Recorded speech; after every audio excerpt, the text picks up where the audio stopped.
दोस्तों जैसे देख सकते हैं नैनीताल मुक्तेश्वर में की सीरीज चल रही थी, उसमें हमने आपको एक बोनस पॉइंट दे दिया, वो है कोसानी का। अब हम कोसानी पे आए हुए हैं, शाम का वक्त है। अब इस टाइम थोड़ा बादल लगा हुआ तो व्यू नहीं दिख रहा है, लेकिन अभी हम आपको दिखाएंगे, बताएंगे। और हम यहाँ जो जिस होम पे ठहरने के रुकने के लिए आए हैं, अब देखिए आप इनका रूम भी देखिए कितना अच्छा है। अभी हम इनके ऑनर उनसे मिलवाएंगे और थोड़ा सा वो हमें जानकारी देंगे, यहाँ के बारे में बताएंगे। ये देखिए रूम है, रूम में हम लोग आके अभी रुके हुए हैं, ये देखिए। और जो हमारा जो मेन मकसद है यहाँ से, इनके जो सबसे जो खूबी है कि आप लॉबी से भी सारा व्यू दिखेगा। सुबह अगर मौसम खुला होगा तो सब कुछ दिखेगा।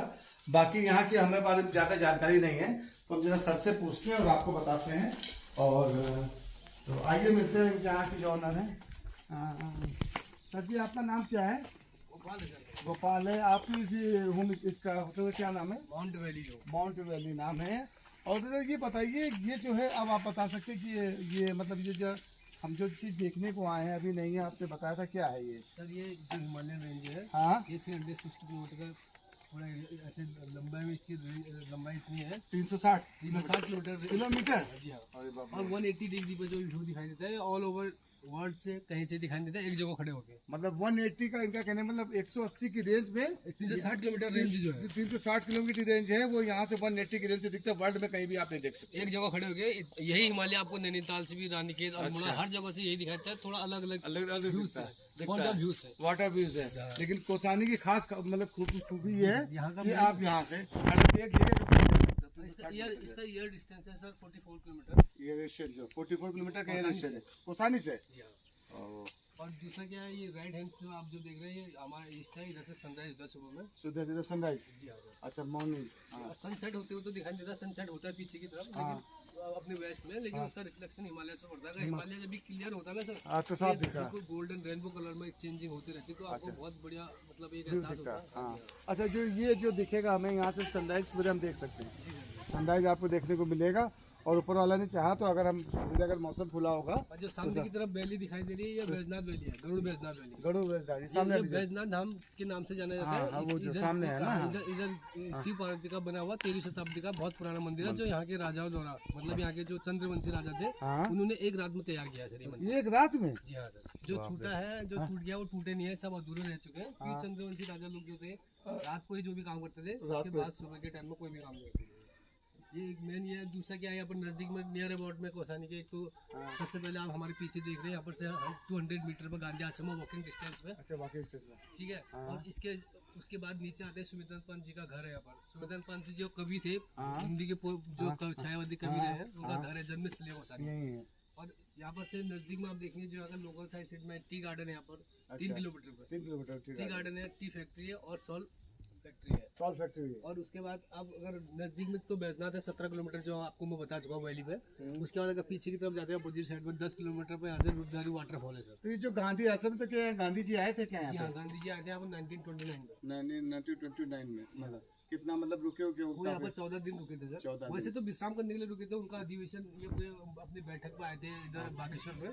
तो उस समय थक गए होंगे, तो हाँ। रास्ता गाड़ी का नहीं होगा, हाँ। तो पैदल आए होंगे, तो यहाँ पर विश्राम किया था। लेकिन उनको इतना भाग्य, उन्होंने यहाँ पर एक अनासक्ति योग नाम की किताब लिखी, जिसपे उन्होंने ये जिक्र किया कि second Switzerland of India. Kausani को उन्हें ही ये नाम दिया है सर। अच्छा, और गांधी जी की वजह से ही आज ये कोसानी फेमस है। फेमस है, यानी सेकंड हाफ में स्विट्जरलैंड। जी। बहुत बढ़िया, मतलब हस्ती, मतलब और इसके पीछे 10 किलोमीटर अगर वाटरफॉल जाते हैं, रुद्रधारी वाटरफॉल और केप में टेम्पल है, वो शिवा टेम्पल, तो बहुत बढ़िया ट्रैक है यहाँ पर से। यहाँ से कांटली गाँव जाना पड़ता है 10 किलोमीटर से गाड़ी से। उसके बाद 2 किलोमीटर समथिंग अपना रुद्रधारी वाटरफॉल है। यानी बहुत बड़ी, मतलब कहने मतलब कोसानी बहुत बड़ी चीज है, मतलब आदमी आने पे पता चलता है वहाँ देखो, से। कोसानी तो नेचर प्रेमियों के लिए ही है। हाँ, नेचर अगर प्रेमी, कोई हम अगर- नेचर प्रेमी है, जो अगर कोई इसीलिए इतनी दूर आए हैं। जी जी, ये नेचर में जो शांति और हाँ। ऐसी चीजों को अनुभव करना चाहते हैं, वही लोग के लिए कोसानी अच्छा है। अगर जो लोग बड़े बड़े मॉल ये सब नहीं, नहीं, लेने नहीं, जाते हैं, उनके लिए कोसानी वो तो आप बिल्कुल सही कह रहे हैं। आना मेरे ख्याल से व्यर्थ है। व्यर्थ है। इसीलिए हम लोग इस पे मतलब आप सोचिए, हम लोग लखनऊ से चले हैं और पूरा टूर करते हुए हमारी एक सीरीज चल रही है हमारे चैनल पे, यूट्यूब चैनल पे। उसके लिए हमने ये बोनस पॉइंट दिया है कोसानी। हमारे पास टाइम नहीं था, हम वहाँ से चले करीब 2 बजे मुक्तेश्वर से। सोचिए हम इसको कवर करते हुए देखते हुए चले आ रहे हैं कि हमें देना है।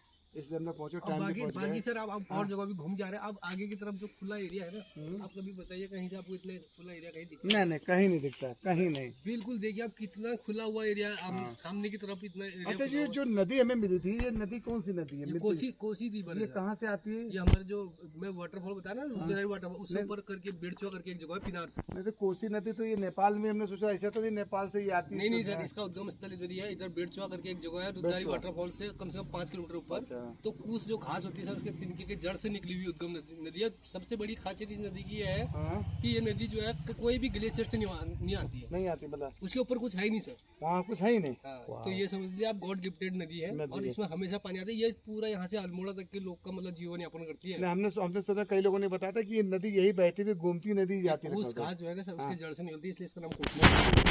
मतलब तो ये बुग्याल है, मतलब और किसी बेड़चुआ। हिमालय से इसका पानी का स्रोत बिल्कुल नहीं नहीं है। है, इसके ऊपर ये कोई अपने- ग्लेशियर नहीं है। अभी वैसे भी आप देखेंगे अधिकतर क्या 99% नदियां जो है पूरे ग्लेशियर से निकल रिलेटेड सही है, सही कह रहे वैसे हैं। निकलते हैं सर। ये लेकिन ये मतलब तो ये गॉड आपने गिफ्टेड ही है सर। गॉड गिफ्टेड, बहुत बड़ी बात है, बताइए। दूसरी नदी जो गॉड गिफ्टेड है यहाँ पर, गोमती रिवर है, जो आपको यहाँ से बैजनाथ हाँ जाके वही आपको- मैंने कहा, हाँ गोमती में, हाँ वही। गोमती बैजनाथ में मिलेगी। उसके हाँ। बाद इन दोनों का संगम, मतलब गोमती और सरयू नदी का संगम होता है अपने बागेश्वर बागनाथ। बागनाथ में। सरयू जो है उधर पिंडारी ग्लेशियर से निकलती है। हाँ। गोमती जो है ये भी पिनाक की जड़ से ही समझ लो इसे भी आप, गोपाल कोट करके कोई जगह है, उधर ऊपर से निकलती है। तो सर का जो एक वो खींच लो, थोड़ा पास आइए एक बार। थंबनेल लगाने के लिए, थंबनेल लगाने के लिए। सर एंड कर दो। तो ठीक है सर, आपने बहुत अच्छी जानकारी दी भाई। इन्होंने, हम अपने होटल के ऑनर भी है, और इन्होंने इतनी अच्छी जानकारी दी कि शायद हम एक गाइड लेके भी नहीं दे सकते थे। ये सोचिए, आपका बहुत बहुत शुक्रिया सर। बाकी हम आपका नंबर जो है अभी आप देंगे, जो हम अपने से बात करते जा देंगे आप।